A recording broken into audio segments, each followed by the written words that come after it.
Rule number 1. Paghandaan ang iyong pupuntahan.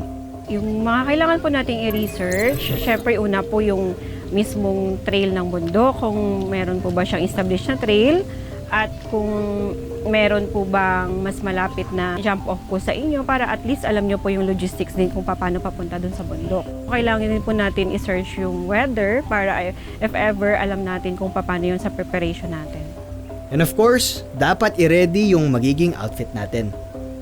For mountain climbing naman po, meron po tayong tinatawag na layering naman po. For example, meron po tayong moisture wicking na mga fabric na tela. Pwede po ito, mga polo, kasi po mabilis po siyang matuyo. Yung moisture wicking na mga socks din po, para yung hindi mga cotton.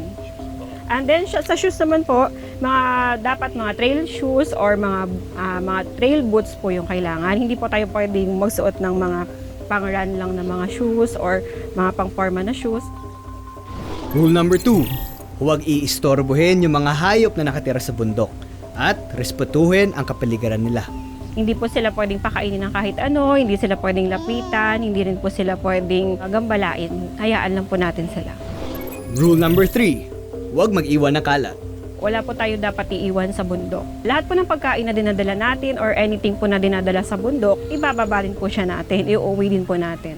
At kung may makita tayong kalat sa bundok, pwede po natin pulutin yung mga kalat na yon and then isama po siya natin dun sa mga basura na dala natin, tapos ibababa din po siya.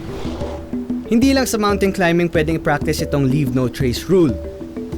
Sa bundok, sa dagat, o kahit nasan ka man, dapat alagaan ang kalikasan. Ganyan ang Certified Planet Explorer. Nalaman na natin ngayon ang importansya ng Leave No Trace Rules sa pag-akit ng bundok. Kailangan nating sundin to para mapangalagaan natin ang kagandahan ng ating kalikasan. Remember kids, sa pag-akit ng bundok, huwag maging one tamad. Be one tama. At kami, susundin namin yun dahil aakitin na namin ang Mount Nile.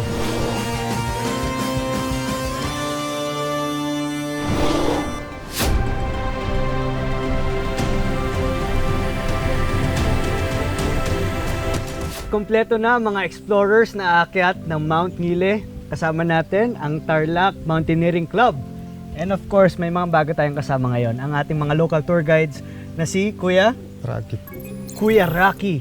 Pakilakasan, Kuya! Rocky. Yes, sir. Si Kuya Argel, kasama na si Kuya Argel and Kuya Alfred. Magandang araw po sa inyo. Magandang araw din sir. Pero bago ang lahat, equipment check muna tayo. Ano ho ang mga dapat dinadala sa pag-akyat? Dapat alam muna natin yung iakitin nating bundok, no? Kung pang day hike ba siya o pang overnight. Sa case natin, day hike tayo. So yung nadali natin, small pack lang. Tapos enough water na kaya natin i-consume papakyat at pababa. Tapos individual first aid kit.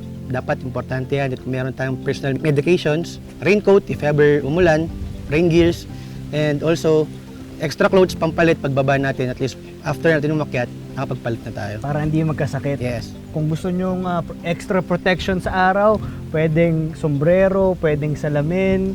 At huwag din kakalimutan ang baong kwento. Yan. Siyempre, yun ang masaya sa pag-akit ng bundok, ang kwentuhan. Doon tayo akyat, guys.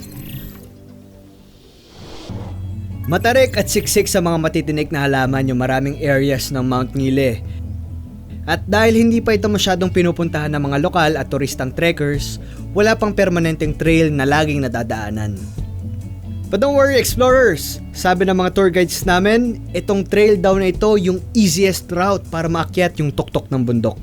Uy, kuya, may hagdan. Ano to, matagal na to dito yung hagdan? Ngayon lang to sir, para sa mga turista po. Para sa mga turista.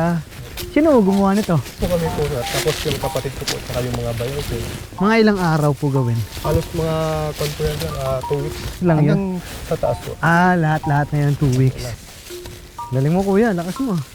Nagawa ka ng hagdan Marami naman pong katulong sir na ay gumawa. Marami pang baong kwento yung mga tour guide sa amin. Sabi nga nila na kaya daw Mount Nile yung tawag dito sa bundok. Kasi nung araw, marami ditong puno ng tangile. O kilala din as Philippine Mahogany. O ito na, sumignal na si Kuya Rocky na nasa kalahati na kami ng trail. Kaya naman, sabi ni Sir Jai, pahinga muna dito. Okay, ayos.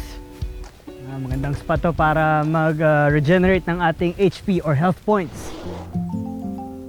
5 muna tayo. Take 5 muna tayo. Hydrate tayo, very like man and trail food.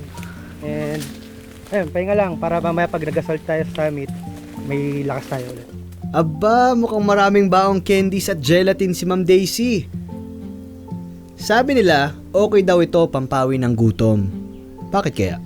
Kasi ano siya, matamis siya. Ah. So, yung sugar na kinakain natin, nako-convert siya into energy. No? And bukod sa sugar, syempre, mahalaga din ang hydration gamit ang tubig. Kaya inom muna tayo.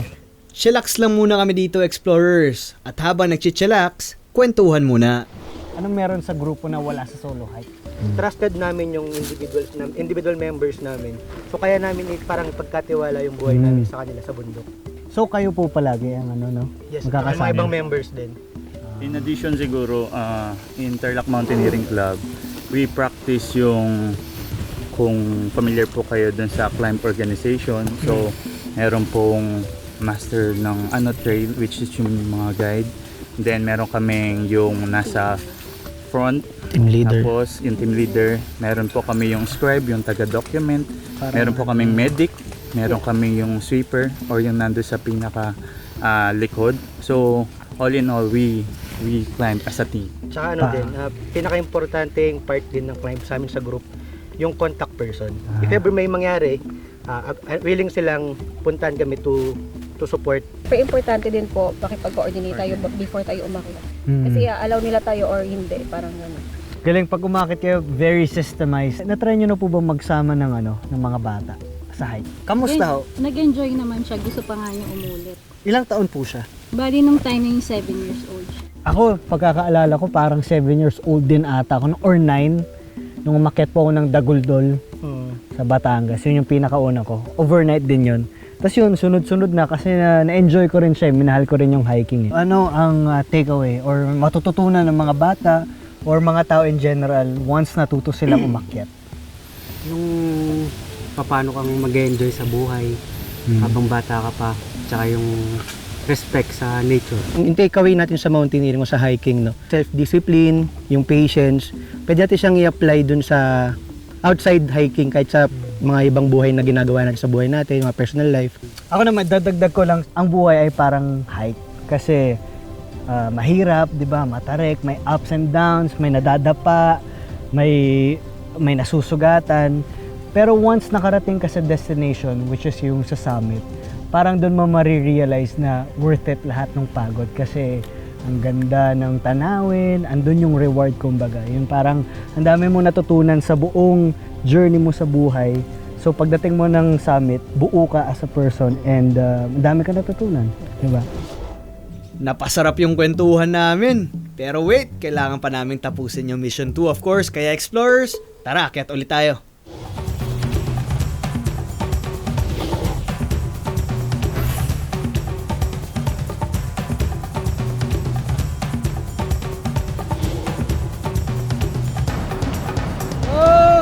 Woo!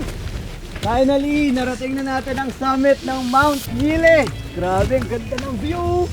Good job po. Nice. Thank you. Kuya Rocky, maraming salamat. Nandito na tayo sa summit. Kuya Rocky, di ba sinabi mo kanina na ang Planet XP ang pinakaunang TV show na nakatapak dito sa summit ng Mount Gile. Kaya, congratulations! Yes! Achievement yan. Uy, ano yun? Ano yun? Mission 2 completed! Yes! Okay, alright. Nice one, guys.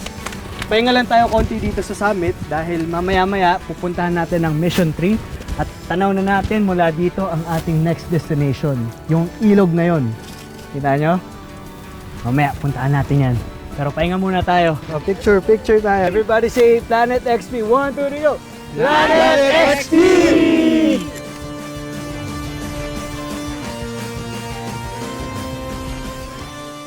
Malapit dito sa Mount Ngile ang Monasterio de Tarlac. Ito yung tourist spot na may malaking estatwa na kung tawagin ay The Risen Christ sa tuktok ng Mount Resurrection. At alam nyo bang may malalim na koneksyon ang lugar na ito sa kalikasan? Advocacy kasi ng mga pare dito sa monasteryo ang reforestation o yung pagtatanim sa mga lugar na nakalbo na o nabawasan ng mga halaman at puno. At meron din silang farm garden kung saan nagtatanim sila ng mga gulay. O ha, simpleng paraan pero nakakatulong sa kapaligiran. Wow!